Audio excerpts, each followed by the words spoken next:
যে কোনো শুভ কাজে বা অনুষ্ঠানে আমরা কিন্তু পায়েস সকলেই রান্না করে থাকি। তবে আজকে শেয়ার করব সিমইয়ের পায়েস। বানানো কিন্তু খুবই সহজ, আর এই রেসিপিটা কিন্তু প্রায় সবাই বাড়িতে বানিয়ে থাকে। আর এটা কিন্তু কোনো নতুন রান্না না। তাহলে চলুন রেসিপিটা দেখে নিই। এখানে নিয়েছি প্রায় 1 লিটার মতো লিকুইড দুধ। প্রথমে দুধটাকে জাল করে নেব। গ্যাসটাকে অন করে দুধটাকে বসিয়ে দিলাম। এবারে দুধটাকে প্রথমে একটু উষ্ণ গরম হতে দেব।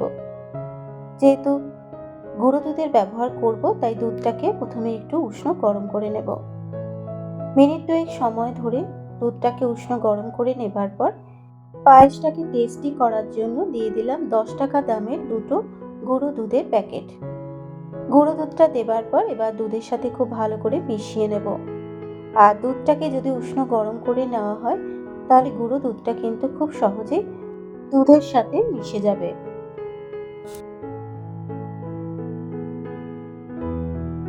গুঁড়ো দুধটা খুব ভালো করে মিশিয়ে নেবার পর এবার দুধটাকে ঘন করে নেব। গ্যাসের ফ্লেমটাকে লো টু মিডিয়ামে রেখে দুধটাকে ঘন হতে দেব।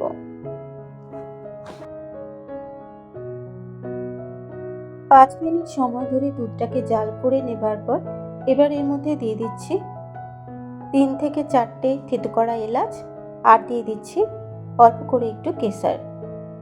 এবারে থেতো করা এলাচ আর কেশরটা দুধের সাথে খুব ভালো করে মিশিয়ে নেব।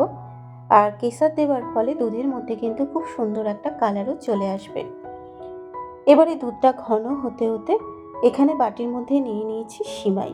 এখানে যে সরু সিমাইটা আছে আমি সেই সিমাইটাই নিয়েছি। এবারে সিমাইটাকে হাত দিয়ে ঠিক এইভাবে একটু ভেঙে নেব।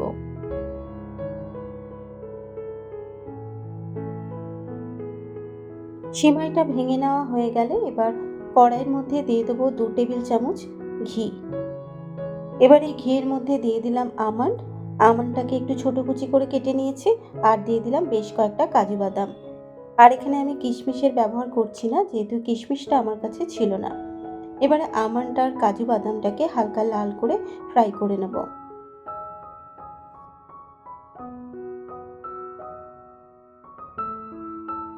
আমন্ড আর কাজু বাদামটাকে হালকা করে ফ্রাই করে নিয়েছি। এবার একটা পাত্রের মধ্যে তুলে নেব।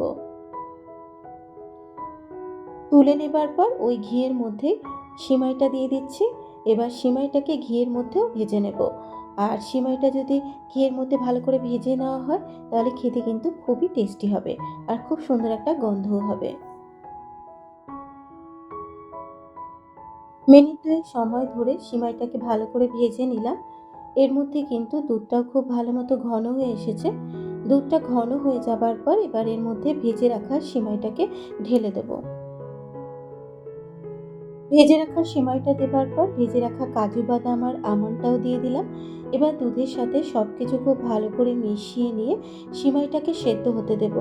আর যেহেতু সরু সিমাই নিয়েছি, তাই সিমাই সেদ্ধ হতে কিন্তু খুব বেশি সময়ও লাগবে না। সিমাইটা যখন সেদ্ধ হয়ে যাবে এবার এর মধ্যে স্বাদ মতো চিনি দিয়ে দিলাম। যে যেরকম মিষ্টি খাবেন সেই বুঝেই কিন্তু চিনিটাকে অ্যাড করতে হবে। চিনিটা দেবার পর সিমাইয়ের পায়েসের সাথে মিশিয়ে নিয়ে চিনিটাকে গলতে দেব। আরও 2 মিনিট সময় ধরে পায়েসটাকে জাল করে নিয়েছি। আর তৈরি হয়ে গেল আমার আজকের রেসিপি, খুব সহজ পদ্ধতিতে সিমাইয়ের পায়েস। এবার একটা বাটির মধ্যে ঢেলে নেব। কেমন লাগলো রেসিপিটা অবশ্যই একটা কমেন্ট করে জানাবেন। তাহলে চলো এখনকার মতো টাটা।